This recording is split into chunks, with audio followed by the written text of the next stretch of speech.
Well, okay, folks, a bit earlier today, recording earlier, which is a good thing. I'm not in the dark. You're not going to get the glare from the old bins when you see the light on top of the old laptop here. Right, what's happening in the press today in the world of showbiz and current news? Well, I'll tell you, I'll put the bins on and I'll tell you quickly a couple of stories, nothing massive. I know today someone's having a pop at old Rebecca Vardy. They're having a go there because they're saying, what on earth is she doing? Can she not leave it alone with this Colleen Rooney? Can she just not leave it alone? I believe she's doing a column in that there Sun. Well, you wouldn't trust them, would you, really? No, you wouldn't. You, especially if you came from Scousland, you wouldn't. No, and rightly so, really. Rightly so. She's doing a column there, all about I'm a celebrity. And I think all she really wants to talk about is Colleen, and all she wants to do is lambast Colleen. And I'm thinking, why? Have you not got any sense whatsoever? I mean, I think she's been proved not to have, to be honest with you, but she's making a fool of herself.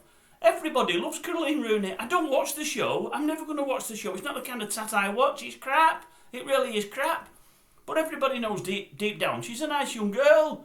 You know, she's a nice girl. She looks after the kids. She's a proud mother, a good mother. You know, and she's a very forgiving mother. She has been in the past, you know. I don't mean with the sons, by the way. She's a nice person. All right, she's got a few quid. But at the end of the day, she's come from nothing, or from not a lot. Monetary-wise, come from a great family, no doubt, but never had a lot. And she's done well for herself. Good luck to her. I know some people that's done a bit of work for her. I know somebody that does a lot of work for her. Says she's a brilliant young lady. Lovely young lady. Why this Vardy keeps having a go, I don't know. All she's doing is backing herself into a corner there. She's flogging a dead horse there, having a go at Colleen Rooney. There's every chance she'll win this jungle, I would imagine. I say I don't watch it, not having had a look at the betting. But when it went off, I thought, well, it'll be her or old Tyrone. It'll be one of the two, surely. Right, this Justin Welby, he's the guy that was in charge of the old Church of England till lately. Well, I think he still is till early January before he actually officially gets pushed out. He's the fellow that kept it all quiet about, what was the guy's name, his mate? John Smythe, the paedophile extraordinaire that abused more than 100 young boys in GB and also in South Africa, I believe it was, or down that neck of the woods anyway. Welby knew about it and kept it all hush-hush. Well, anyway, he's losing his job pretty soon, and it's been announced today that we won't hear his dulcet tones on the BBC this Christmas or New Year, be it radio or TV. Over the last 10 or 12 years, he's been a constant fixture at Christmas time on TV and on radio. They're cutting ties with him. I should think so as well. Who else have we got? I'll tell you what, Liam, old Liam Payne. We did a couple on Liam Payne. It's a shame. It really is a shame what's gone on. But I've seen the latest pictures yesterday that have been released. After he passed out or whatever it was on the floor of the hotel where he was staying, where he ultimately died. And it shows three big burly fellas carrying him upstairs. And you've got, I think, one on each arm, and you've got one guy holding both legs, and his head is like flopping, he's probably still unconscious. And you think to yourself, he'd already passed out, because I believe before that, because of maybe drink and drugs, he'd been a bit of a nuisance, but he'd passed out. Why don't they leave him passed out? Get an ambulance, get somebody to sort him out, rather than to take him into a room and just dump him on a bed. Absolutely crazy. They carry him and his head's flopping everywhere, and you're thinking, why would you do that to somebody? You know, the tragedy could have been put off. Surely it could have done. And then I looked to the funeral. They had the funeral the other day. You may have seen it. You may have seen pictures. And two things struck me. The first thing I thought, isn't it sad that all the band members all look like they came in different cars and came separately? And I don't think they sort of stood together and at the funeral. And it's a shame what happens with these bands when they fragment. It really, really is. You would have thought it would have been an act that brought them together rather than kept them apart. And the other thing I noticed, which I thought was really, really weird, I put the bids back on, I don't know how I took them off, because I won't remember this woman's name. I say woman, it was Liam's last squeeze, his girlfriend. What's her name? Kate Cassidy. I've seen pictures of her walking to the funeral, outside walking to the church, and I thought, who's that she's with? I'm sure I know him. I thought, I'm sure he's that. What's it, fella? You know, the son of, what's her name? I wrote it down, don't worry, I wrote it down. Liz Hurley, I'm sure that's Liz Hurley's son. I can't say I know his name, but it doesn't really matter, because I'm pretty sure in the coming months or the next year or two, we're going to be calling him them or they. I don't think we're going to be calling him, so I think it'd be them or they as opposed to anything else. Very strange looking fella, that one. Very, very strange looking fella.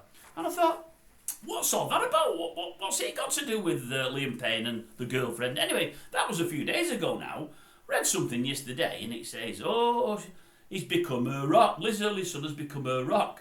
What he did when Liam died, he put a post in on Twitter or somewhere like that with a little heart comment. And he also, she had a photo we had with Liam, a black and white from a few years ago, said he was a lovely soul. I feel really sorry for you and all his family and all his friends. And from there, she liked the post, and then he put another post up, then she liked it again, and they got talking on cyberspace. It's probably not cyber, you know what I'm on about. And all of a sudden, he's become a rock. And he said, don't worry, if you need me there, I'll be there at the funeral, I'll be on hand, don't worry. And he was on hand, walked her in, stayed with her, walked out. I'm thinking, how can you get that from a couple of messages on social media? That all of a sudden, the funeral of your boyfriend, who's a very, very, very high-profile soul, you bring somebody you don't even know. You've just spoke to in like sort of on X or Twitter or Facebook or whatever it is. Very strange. I'll tell you what, in celebrity, it's a strange world. Talking of celebrity, he's a failed celebrity, but I liked him. Oh, Bruce Jones. You might remember him. Oh, Les Battersby. He was in the news only the other week. They've told him by email, they messaged him and said, we're going to kill your character off. Well, it was always expected. He was never coming back. He crossed the line a couple of times with them and they didn't want him, which is a shame because he was a laugh. He says he was firstly disappointed they told him by email, but more disappointed that they called him Mr. Jones rather than Bruce. He said he thought it wasn't at all, it was too formal, it wasn't very, very nice. Anyway, there's news today, let me read it how I've read it, because it's brilliant this. Bruce Jones lands huge job with his Coronation Street co-star. And I thought, oh, what will that be? I thought, well, he's been on Coronation Street. He's only probably going to do soaps. You can't see him doing your Hamlet and all of that. I thought, well, he must have something on EastEnders or more likely Emmerdale. That's what it must be. So I clicks it to see what it is. Anyway, he's going to be starring Panto. Panto? What's that, 2 week, 3 week, 4 week run? This is a huge deal. Not London, not that they're London. No. Not Birmingham, no. Not Edinburgh, no.